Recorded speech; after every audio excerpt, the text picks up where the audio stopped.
Vamos a continuar y por supuesto vamos a hablar del caso Odebrecht, del caso Lavallato y los otros casos también de corrupción vinculados a empresas brasileñas, porque lo de Odebrecht es uno de los casos. El presidente Kuczynski lo dijo el otro día: hay que mirar a todos por igual, hay que abrir la mirada, porque no solo se trata de una empresa, es la que ha sonado más, pero hay varias que están involucradas. El presidente habló de nacionalidades, ha dicho brasileñas y españolas. Vamos a hablar con el profesor Carlos Caro, destacado abogado penalista, que además es experto en esto, el derecho penal que tiene que ver con las empresas, el derecho penal económico. Gracias por estar con nosotros. Muchas gracias, Armando. Usted ha escrito un artículo, me parece interesante, ha dicho que han pasado 2 semanas y probablemente vamos a tener más de lo mismo. Es muy pesimista. ¿Por qué tiene esa visión de esta investigación? Porque el problema que tenemos a nivel, digamos, del sistema, y no solo de la legislación, es que todo está organizado en base a juzgar y ver estos problemas como de personas naturales, individuos.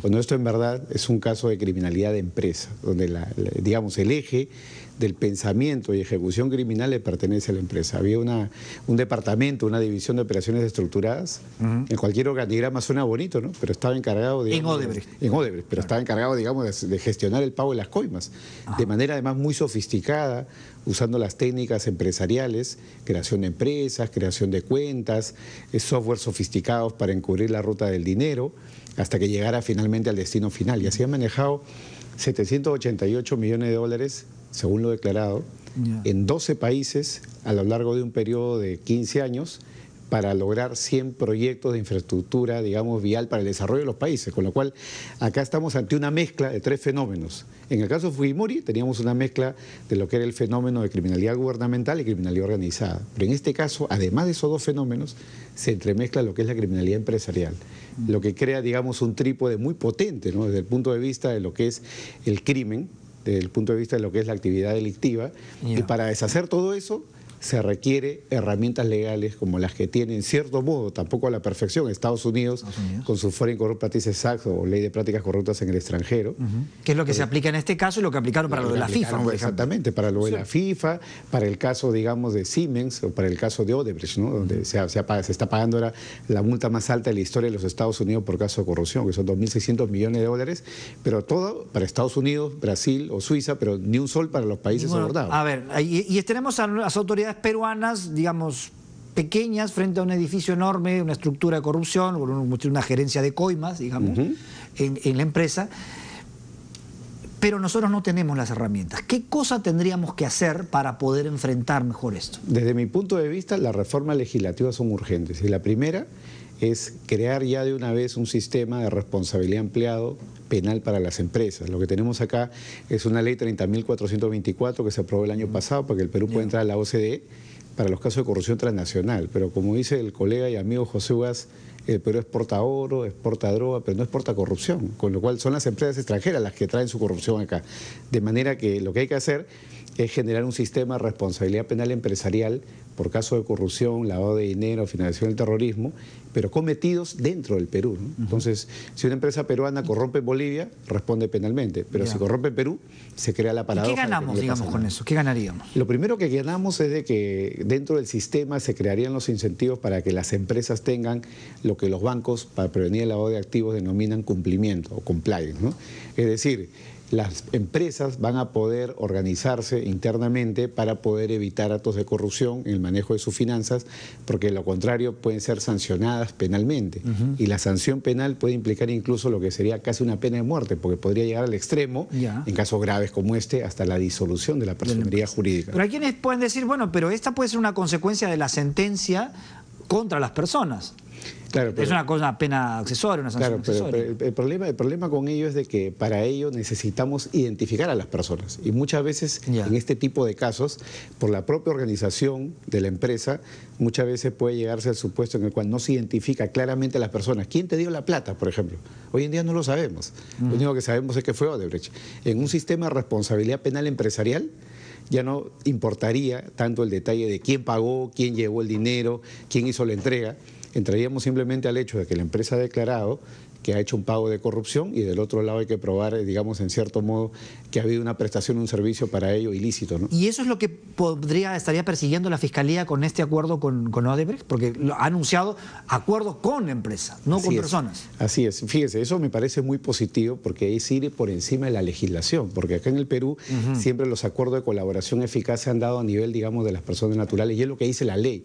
La congresista Karina Beteta está planteando un proyecto para ampliar la colaboración eficaz, de modo que las empresas se puedan acoger a la colaboración. Y si está yendo más allá de la ley, ¿cómo podría tener efectos este acuerdo? Lo que pasa es que las empresas en el ámbito de un proceso penal pueden sufrir dos tipos de consecuencias en la legislación actual, ¿no? La reparación civil, de manera que eso lo puede transar tranquilamente Odebrecht con el Estado peruano, una reparación adelantada, la devolución de los 29 millones y lo que podría ser... Casi como privados. Claro, exactamente, casi como privado, y eso es algo que es posible y se ha dado en caso de corrupción, en caso de delitos ambientales, etcétera, ¿no?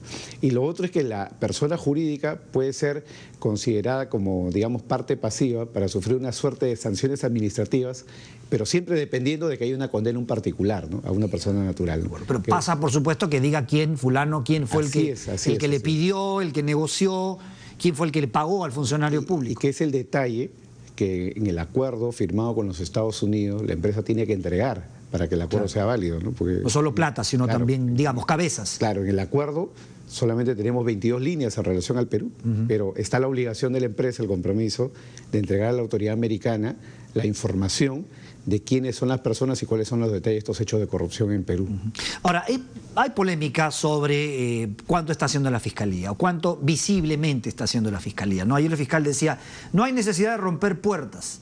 Parece que toda la estrategia está basada en los viajes, ¿no es cierto?, a Suiza, a Brasil, y en estos acuerdos de colaboración. ¿Es el camino correcto o también hay que hacer allanamientos, también hay que pensar que Odebrecht de aquí estaría, digamos, desapareciendo pruebas y cosas como esa? Claro, fíjese, si esa es una hipótesis, eso ya habría pasado, ¿no? Desde el primer momento en el cual la empresa, digamos, ha actuado de manera, digamos, delictiva, el hecho de la desaparición de pruebas, obstrucción a la justicia, es algo que ya se podría haber producido a lo largo del tiempo, ¿no?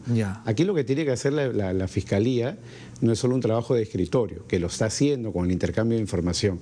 Aquí lo que tiene que hacer la Fiscalía, desde mi punto de vista, es ser un poco más agresiva y empezar a citar a las principales cabezas de la empresa, y no solamente a las principales cabezas en el Perú, sino incluso en el extranjero. Porque esto es una práctica transnacional, lo que se tiene que hacer es escalar y citar a los responsables de la dirección de la empresa, tanto a nivel nacional como internacional. No son excluyentes los dos caminos. No son excluyentes en lo más mínimo, ¿no? Si hay acuerdos de colaboración eficaz firmados por estas personas en el extranjero, esos acuerdos son vinculantes para los países del extranjero, no son vinculantes para el Perú, de manera que aquí se podría organizar una investigación penal que puede escalar a lo más alto de esta estructura empresarial y lograr por esa vía acuerdos de colaboración eficaz tanto con personas naturales como eventualmente con la propia empresa, como se está planteando en cuanto a la reparación civil. ¿Y se puede, digamos, entablar sanciones, medidas contra la empresa hoy? Digamos, la empresa tiene contratos, tiene derechos, como por ejemplo el gasoducto, se está operando algunas concesiones. ¿Se puede hacer algo con ellos o no? Fíjese, eso depende y hay que verlo caso por caso, porque en muchos supuestos lo que tenemos es consorcios, en el cual la empresa Odebrecht es un accionista más, con una participación, incluso en el caso de gasoducto, como se ha dicho públicamente, está en proceso de transferencia, ¿no? Entonces, aquí lo que se requiere es ver caso por caso, ver en qué caso la empresa ha intervenido y qué derechos podría tener y que podría ser afectados, digamos, en el marco de la investigación. Entonces, es una posibilidad que está abierta, pero no es el razonamiento tan automático. El proyecto tal, en consecuencia, el embargo, la carta de fianza, no es tan sencillo. No es tan sencillo. Porque muchas veces eso obedece a una actividad. Porque puede pasar que incluso te demanden ellos. Así es. ¿No es cierto? Por violación de las normas, digamos, de contratación internacional, ¿no? Ahora, la opinión pública es importante en esto, ¿no es cierto? Ahora, en una investigación como eso, ¿cuán importante o qué nivel de relevancia le tienen que dar las autoridades a esto? Porque evidentemente es muy importante que la gente sienta, vea que se actúa con diligencia, que la investigación es una investigación que se hace de manera objetiva y que, por supuesto, sin ningún tipo de interferencia política, que es la otra gran parte o el otro gran efecto del caso. Desde mi punto de vista, aquí las autoridades le tienen que dar la máxima importancia al caso, ¿no? Así como es importante capturar a una persona que pega a una mujer, o importante capturar a una persona que comete, digamos, asalto a mano armada, es importante que en este tipo de casos hay una respuesta por parte de las autoridades. Lo que pasa es que como son casos complejos, la respuesta no es tan inmediata, no hay un enemigo visible, si uno quiere verlo así. No hay una persona natural en la cual, digamos, enfocar toda la atención. La investigación tiene que desenvolverse y dar lugar a medidas concretas a lo largo del tiempo. Pero acá, como menciono, estamos trabados por un sistema que está pensado de principio a fin desde hace 200 años en responsabilidades penales individuales, cuando el enfoque que hay que darle acá es el enfoque de criminalidad de empresa, pero para ello se requiere cambios legislativos que ya no van a ser aplicables para este caso. Pero para buscar el nunca jamás, o el que la historia no se repita, una superación del pasado, lo que se requiere aquí son cambios legislativos con miras hacia el futuro. El presidente hizo la distinción, ¿no? Malos, no la empresa, sino malos funcionarios de Odebrecht. Eso, digamos, podría darnos a entender que la lógica del presidente no es esa.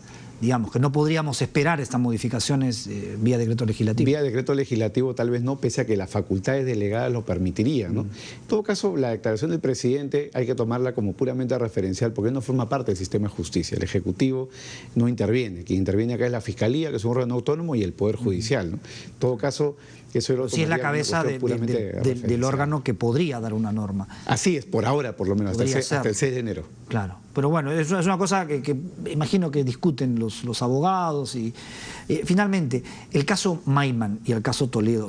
El caso Toledo se puede, digamos, va a tomar un nuevo giro ahora que se sabe que hay plata de Camargo Correa en las cuentas de Maiman.